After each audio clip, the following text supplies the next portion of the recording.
మనుషులందరూ కూడా పక్క వాళ్ళని గుర్తించడం అనేది చెయ్యరు. మనం ఏం చేస్తున్నా, అది పొందటం మనకి లభిస్తున్నా అది పొందటము మన జన్మ హక్కు అన్నట్టుగా మనం జీవిస్తూ ఉంటాం. ఇంట్లో భార్య సేవ చేస్తుంటే భర్త అది తన హక్కు అన్నట్టుగా భావిస్తూ ఉంటారు. పిల్లలు తల్లిదండ్రుల నుంచి ఏం కావాలంటే అది మారాం చేసి పొందుతూ ఉంటారు. అది వాళ్ళ జన్మ హక్కు అని అనుకుంటుంటారు.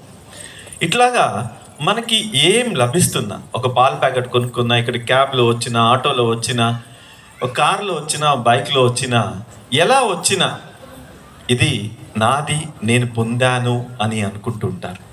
కానీ మన జీవితంలో ఏం పొందుతున్నా, మన జీవితంలో ఏం పొందుతున్నా, అది ధనం అవ్వచ్చు, లేదా కీర్తి ప్రతిష్టలు అవ్వచ్చు,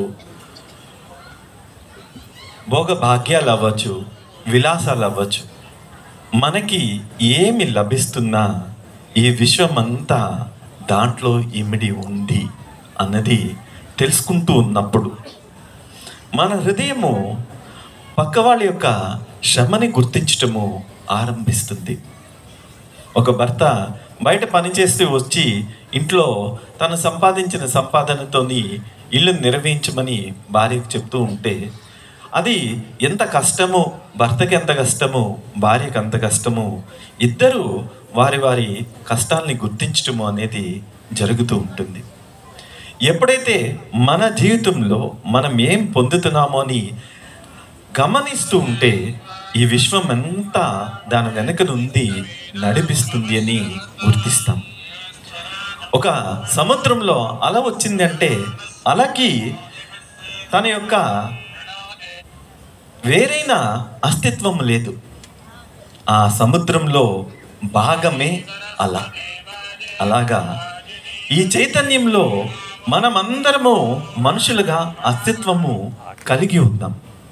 ఈ అస్తిత్వము నిలబడాలి అంటే మానవ జాతి, ఈ ప్రకృతి, దైవము అందరూ దీంట్లో భాగమయ్యి మీ యొక్క అస్తిత్వాన్ని నిలబెడుతూ ఉన్నారు.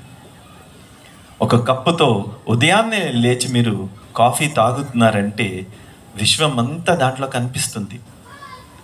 ఒక ఆవు పాలు ఇచ్చింది అంటే ఆవు గడ్డి మేసింది, ఆ గడ్డి ఎలా తయారయ్యింది, వర్షం పడింది, మేఘాలు వర్షించాయి, సూర్యరశ్మి వచ్చింది, దాంతో గడ్డి మొలిచింది, ఆవు తింది, ఆవు పాలు తీస్తే మీకు ప్యాకెట్లో వేసి ఎవరో ఇస్తే దాన్ని మీరు తాగుతున్నారు.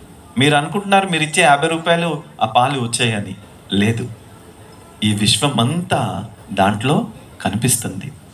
పరబ్రహ్మ స్వరూపాన్ని మనం తాగే ఆ కప్పు పాల్లోని దర్శించినట్లయితే మన హృదయం లోపల కృతజ్ఞత అనేది కలిగిపోతుంది. మనము వేరైన అస్తిత్వం కలిగిన వ్యక్తులం కాదు. అందరితో మనము జోడించబడి ఉన్నాం. మన లోపల ఈ విభజన చైతన్యం ఉన్నంతసేపు మనము జన్మ హక్కులాగా భావిస్తాం ఏం పొందాలన్నా. కొంతమంది కృతజ్ఞతని పెదాల మీద చెప్తూ ఉంటారు.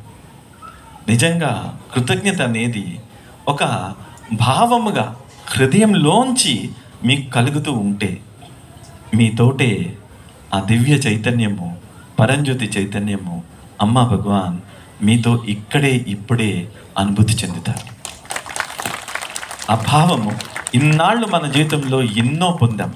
అది సాటి వాళ్ళు అవ్వచ్చు, భగవంతుడు అవ్వచ్చు, ప్రకృతి అవ్వచ్చు, అందరూ కలిస్తేనే మనమున్నాము అని గుర్తించాలి.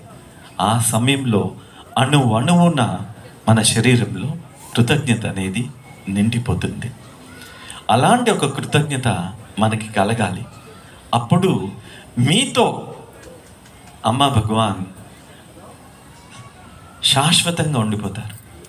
మీరు అడిగినా అడగకపోయినా అన్నీ మీకు చేస్తూ ఉంటారు. హృదయంలో కృతజ్ఞత అనేది నిండిపోవాలి. ఈ కృతజ్ఞతను కూడా శ్రీ పరంజ్యోతి అమ్మ భగవాన్ మనకి అనుగ్రహిస్తారు. మనకి కృతజ్ఞత కావాలని అడుగుతూ ఉన్నట్లయితే అది కూడా వారే ఇస్తారు. మన లోపల లేదు ఇది. మనం అన్నీ కూడా మన హక్కుగా చూస్తూ ఉన్నాం. అందుకే ఈ పోరాటాలన్నీ జరుగుతూ ఉన్నాయి. చిన్న చిన్న సంఘటనలు కూడా పెద్ద పెద్ద పోరాటాలని చేస్తూ ఉన్నాం. మన లోపల ఆ కృతజ్ఞత పెరుగుతూ ఉన్నప్పుడు అందరి లోపల నుంచి మనకి ఎలా సహాయం వస్తుంది అన్నది తెలుస్తుంది. ఈ సమయంలో మన అమ్మ భగవాన్ని ప్రార్థన చేస్తూ కృతజ్ఞతని కలిగించమని, మీ జీవితంలో జరుగుతున్న అన్ని మిరకల్స్కి ఎన్నో మహిమలు, ఎన్నోసార్లు అమ్మ భగవాన్ మిమ్మల్ని ఆదుకుంటూ వచ్చున్నారు. అన్నిటినీ తలుచుకుంటూ మొదట వారి దగ్గర నుంచి కృతజ్ఞతని వ్యక్తం చేస్తారు. ఆ తర్వాత మీ కుటుంబానికి, ఈ ప్రకృతికి మీ కుటుంబ కృతజ్ఞతని వ్యక్తం చేస్తారు. సో మనసులో కొంచెంసేపు అమ్మా భగవాన్ తలుచుకుంటూ కృతజ్ఞతను వ్యక్తం చేస్తారు. మీ అందరి తరపున అమ్మా భగవాన్ దివ్య చరణాలకు నేను ఇక్కడ పుష్పాలని సమర్పిస్తూ ఉంటాను.